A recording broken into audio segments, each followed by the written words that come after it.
Hello ನಮಸ್ತೆ. News 18 digital ಕಾಂಟೆಂಟ್ಗೆ ಸ್ವಾಗತ. ನಾನು ಪ್ರಗತಿ ಶೆಟ್ಟಿ.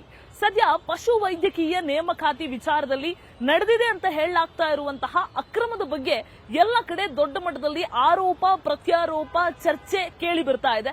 ಹಾಗಾದ್ರೆ ಇಲ್ಲಿ ಏನ್ ಆಗ್ತಾ ಇದೆ, ಈ ವಿಚಾರಕ್ಕೆ ಸಂಬಂಧಪಟ್ಟ ಹಾಗೆ ಅರ್ಹರಾಗಿರುವಂತಹ ಅಭ್ಯರ್ಥಿಗಳು ಏನ್ ಹೇಳ್ತಾ ಇದ್ದಾರೆ, ಆರೋಪ ಮಾಡ್ತಾ ಇರುವಂತಹ ಅಭ್ಯರ್ಥಿಗಳು ಏನ್ ಹೇಳ್ತಾ ಇದ್ದಾರೆ, ಈ ಎಲ್ಲ ವಿಚಾರವನ್ನ ಇವತ್ತಿನ ಈ ವಿಡಿಯೋದಲ್ಲಿ ನಾನು ನಿಮ್ಗೆ ಹೇಳ್ತಾ ಹೋಗ್ತೀನಿ, ಕೇಳಿ.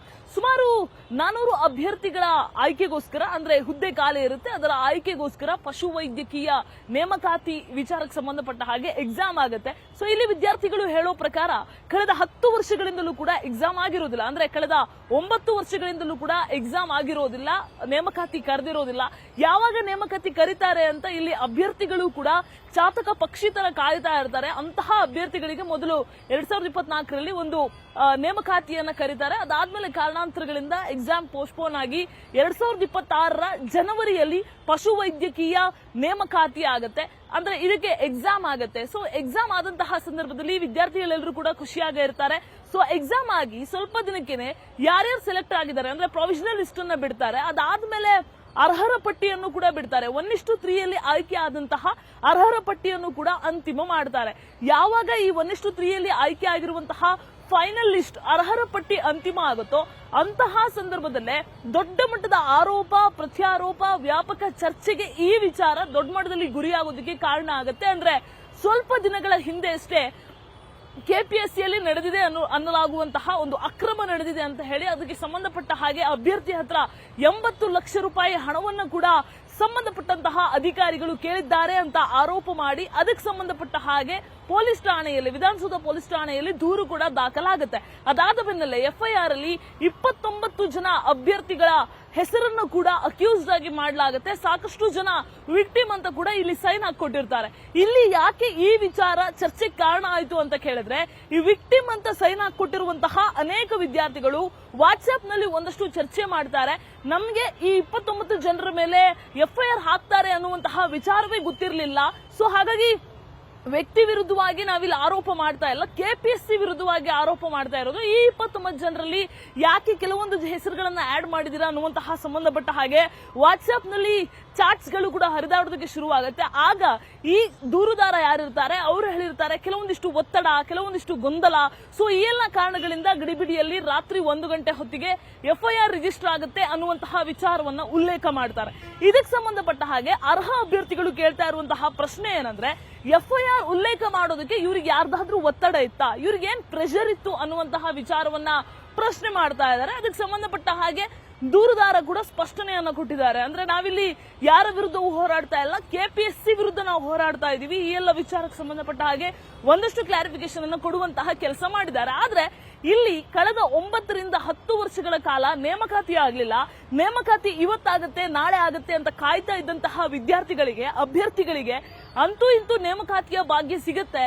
ಎಕ್ಸಾಮ್ ಆಗತ್ತೆ, ಪ್ರಾವಿಷನಲ್ ಲಿಸ್ಟ್ ಅನ್ನ ಬಿಡ್ತಾರೆ, ಅದಾದ್ಮೇಲೆ ಅರ್ಹರ ಪಟ್ಟಿಯನ್ನ ಅಂತಿಮ ಮಾಡ್ತಾರೆ. ಇನ್ನೇನು ಸಿಂಧುತ್ವಕ್ಕೋಸ್ಕರ ಹೋರಾಟವನ್ನ ಮಾಡ್ತಾ ಇರ್ತಾರೆ. ಅಂತಹ ಸಂದರ್ಭದಲ್ಲಿ ಇನ್ನೇನು ನೇಮಕಾತಿ ಆಗೇ ಹೋಯ್ತು ಅನ್ನುವಂತಹ ಸಂದರ್ಭದಲ್ಲಿ ಬಂದಿರುವಂತಹ ಈ ಅತಿ ದೊಡ್ಡ ಆರೋಪ ಅಂದ್ರೆ ಒಂದೊಂದು ಹುದ್ದೆಗೂ 80 ಲಕ್ಷ ರೂಪಾಯಿ ಕೇಳಿದ್ದಾರೆ. ಸೊ ರೀ ಎಕ್ಸಾಮ್ ಮಾಡಬೇಕು ಅನ್ನುವಂತಹ ಈ ಆರೋಪ, ಈ ಒತ್ತಾಯ, ಈ ಅರ್ಹ ಅಭ್ಯರ್ಥಿಗಳ ಕೆಂಗಣ್ಣಿಗೆ ಕಾರಣ ಆಗಿರುವಂತದ್ದು. ಒಂದೊಮ್ಮೆ ಅಲ್ಲೆಲ್ಲಾದ್ರೂ ಮೋಸ ಆಗಿದ್ರೆ ಅಥವಾ 80 ಲಕ್ಷವನ್ನ ಡಿಮಾಂಡ್ ಮಾಡಿದ್ರೆ ಅಥವಾ ದುಡ್ಡನ್ನ ಕೇಳಿದ್ರೆ ಅದಕ್ಕೆ ಯಾವುದೇ ರೀತಿಯಾಗಿ ನಮ್ದು ಅಬ್ಜೆಕ್ಷನ್ ಇಲ್ಲ. ಅದಕ್ಕೆ ತನಿಖೆ ಆಗ್ಲಿ, ಸಿಐಡಿ ತನಿಖೆ ಆಗ್ಲಿ ಅಥವಾ ಸಿಬಿಐ ತನಿಖೆ ಆಗ್ಲಿ, ಯಾವುದೇ ತನಿಖೆ ಆಗ್ಲಿ ನಮಗೆ ಯಾವುದೇ ರೀತಿಯಾದಂತಹ ತಕರಾರಿಲ್ಲ. ಆದ್ರೆ ನೇಮಕಾತಿ ಆಗುವಂತಹ ಹಂತದಲ್ಲಿ ಪರೀಕ್ಷೆಯನ್ನ ಪುನಃ ಮಾಡಿ ರೀ ಎಕ್ಸಾಮ್ ಮಾಡಿ ಅನ್ನುವಂತಹದ್ದು ಎಷ್ಟು ಸರಿ ಅನ್ನುವಂತಹ ಪ್ರಶ್ನೆ ಮಾಡ್ತಾ ಇದ್ದಾರೆ. ಸಾಕಷ್ಟು ವರ್ಷಗಳಿಂದ ಓದ್ಕೊಂಡು ಬಂದಿರುವಂತಹ ಅಭ್ಯರ್ಥಿಗಳು, ಅಂದ್ರೆ ಒಂದಷ್ಟು ಜನ ಕೆಲಸವನ್ನ ಮಾಡ್ತಾ ಓದ್ತಾ ಇರ್ತಾರೆ, ಇನ್ನೊಂದಷ್ಟು ಜನ ಮನೆಯನ್ನ ನಿಭಾಯಿಸಿಕೊಂಡು ಓದ್ತಾ ಇರ್ತಾರೆ. ಸೊ ಅಂತವರೆಲ್ಲರಿಗೂ ಕೂಡ ಈಗ ಮತ್ತೆ ಎಕ್ಸಾಮ್ ಬರೀಬೇಕು, ಮತ್ತೆ ರೆಡಿ ಆಗ್ಬೇಕು ಅಂತ ಅಂದ್ರೆ ಸಾಕಷ್ಟು ಸಮಸ್ಯೆಗಳಾಗುತ್ತೆ ಅನ್ನುವಂಥದ್ದು ಈ ಅರ್ಹ ಅಭ್ಯರ್ಥಿಗಳು ಕೇಳ್ತಾ ಇರುವಂತಹ ಪ್ರಶ್ನೆ. ಜೊತೆಗೆ ಈಗಾಗಲೇ ಇದಕ್ಕೆ ಸಂಬಂಧಪಟ್ಟ ಹಾಗೆ ಸಿಎಂಗೆ, ಡಿಸಿಎಂಗೆ, ಜೊತೆಗೆ ರಾಜ್ಯ ಸರ್ಕಾರದ ಮುಖ್ಯ ಕಾರ್ಯದರ್ಶಿಯವರಿಗೂ ಕೂಡ ಈಗಾಗಲೇ ಈ ವಿಚಾರಕ್ಕೆ ಸಂಬಂಧಪಟ್ಟ ಹಾಗೆ ದೂರನ್ನ ಈ ಅರ್ಹ ಅಭ್ಯರ್ಥಿಗಳು ಸುಮಾರು 300ಕ್ಕೂ ಅಧಿಕ ಅಭ್ಯರ್ಥಿಗಳು ಅರ್ಹರಾಗಿದ್ದಾರೆ. ಅವರೆಲ್ಲರೂ ಕೂಡ ಈಗ ದೂರನ್ನ ಕೂಡ ಕೊಟ್ಟಿರುವಂತದ್ದು. ಅಂದ್ರೆ ಒಂದೇ ಕಡೆಯಲ್ಲಿ ನಾವೆಲ್ಲ ಬರ್ತೀವಿ, ನಮ್ಗೆ ಎಷ್ಟೇ ತನಿಖೆ ಬೇಕಾದ್ರೂ ಮಾಡಿ, ಆದ್ರೆ ನಮಗೆ ನ್ಯಾಯ ಬೇಕು, ರೀ ಎಕ್ಸಾಮ್ ಆಗಬಾರ್ದು. ನೇಮಕಾತಿಯನ್ನ ಏನೀಗ ಕೆಪಿಎಸ್ಸಿ ಸ್ಟೇ ಮಾಡಿದೆ, ಅಂದ್ರೆ ಸದ್ಯಕ್ಕೆ ತಾತ್ಕಾಲಿಕವಾಗಿ ತಡೆ ಹಿಡಿದಿದೆ, ಈ ಪ್ರಕ್ರಿಯೆಯನ್ನ ಮುಂದುವರಿಸಬೇಕು ಅನ್ನುವಂತಹ ಆಕ್ರೋಶವನ್ನ ಈ ಅರ್ಹ ಅಭ್ಯರ್ಥಿಗಳು ಹೊರಹಾಕ್ತಾ ಇರುವಂತದ್ದು. ಇದಕ್ಕೆ ಸಂಬಂಧಪಟ್ಟ ಹಾಗೆ ಒಂದಷ್ಟು ದಾಖಲೆಗಳನ್ನು ಕೂಡ ಅವ್ರು ಕೊಡ್ತಾ ಇದ್ದಾರೆ. ಅವ್ರು ಹೇಳುವಂತದ್ದು ಏನಪ್ಪಾ ಅಂತ ಹೇಳಿದ್ರೆ, ಪ್ರಾವಿಷನಲ್ ಲಿಸ್ಟ್ ಬಿಟ್ಟಾಗ ಅಬ್ಜೆಕ್ಷನ್ ಅನ್ನ ಕರೆದಂತಹ ಸಂದರ್ಭದಲ್ಲಿ, ಆಕ್ಷೇಪಣೆಯನ್ನ ಮಾಡಿ ಅಂತ ಹೇಳಿದಂತಹ ಸಂದರ್ಭದಲ್ಲಿ ಇವ್ರು ಯಾರು ಕೂಡ ಈ ರೀತಿಯಾಗಿ 80 ಲಕ್ಷಕ್ಕೆ ದುಡ್ಡನ್ನ ಕೇಳ್ತಾ ಇದ್ದಾರೆ, ನೇಮಕಾತಿಗೆ ಅಕ್ರಮ ಆಗ್ತಾ ಇದೆ ಅನ್ನುವಂತಹ ತಕರಾರನ್ನ ಎತ್ತಿಲ್ಲ. ಅದರ ಬದಲಿಗೆ